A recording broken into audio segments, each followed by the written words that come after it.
হাসপাতালে চিকিৎসাধীন বৈষম্য বিরোধী ছাত্র আন্দোলনের ৩ সমন্বয়কের নিরাপত্তা নিয়ে কোনো শঙ্কা থাকলে কেন তাদের পরিবারের কাছে না দিয়ে ডিবি হেফাজতে নেওয়া হলো সেই প্রশ্ন তুলেছে বিশ্ববিদ্যালয়ের শিক্ষকদের একটি দল। শনিবার বিকেলে ঢাকা বিশ্ববিদ্যালয়ের ওই ৩ শিক্ষার্থীর খোঁজখবর নিতে রাজধানীর মিন্টু রোডের ডিবি কার্যালয়ে যান এই শিক্ষকেরা।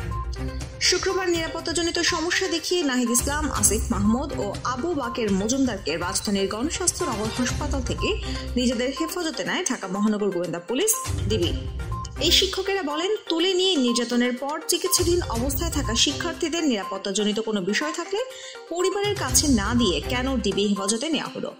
এতে ৩ শিক্ষার্থীর শারীরিক অবস্থার আরও অবনতি হওয়ার আশঙ্কা প্রকাশ করেন তারা।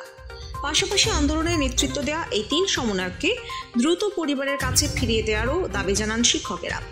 বিকেল ৪টার দিকে শিক্ষকদের দলটি মিন্টু রোডের ডিবি কার্যালয়ের ফটকে যায়। এ সময় ঢাকা বিশ্ববিদ্যালয় সহ বিভিন্ন বিশ্ববিদ্যালয়ের ১২ জন শিক্ষক উপস্থিত ছিলেন।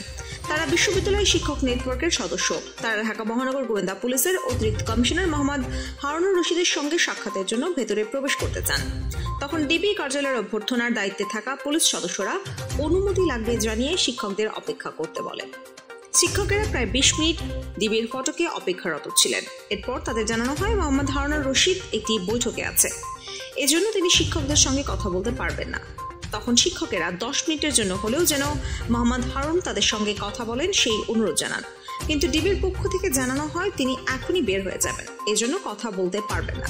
এ সময় কয়েকজন পুলিশ সদস্য বিশ্ববিদ্যালয়ের শিক্ষকদের পরামর্শ দেন বের হওয়ার সময় হারুনের গাড়ি থামিয়ে কথা বলতে, কিন্তু শিক্ষকেরা এতে অস্বীকৃতি জানান। এরপর অভ্যর্থনা কক্ষ থেকে বেরিয়ে এসে বিকেল ৪:৩০টার দিকে গণমাধ্যম কর্মীদের সঙ্গে ডিবির ফটকে কথা বলেন শিক্ষকেরা। এ সময় ঢাকা বিশ্ববিদ্যালয়ের গণসংযোগ ও সাংবাদিকতা বিদ্যালয়ের অধ্যাপক গীতি আরা নাসরিন বলেন, আমরা জেনেছি আমাদের বিশ্ববিদ্যালয়ের ৩ জন ছাত্রকে হাসপাতাল থেকে অধিকতর নিরাপত্তার জন্য ডিবির হেফাজতে নিয়ে আসা হয়েছে।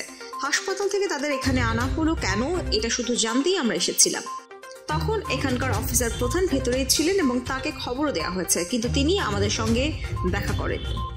অধ্যাপক গীতি আরা নাসরিন আরও বলেন, আমরা বিশ্ববিদ্যালয়ের শিক্ষক এবং শিক্ষার্থীদের অভিভাবক, কাজেই আমাদের ছাত্ররা ঠিকমতো আছে কিনা সেই খবর তো কারো গাড়ি আটকে জিজ্ঞেস করার কথা না।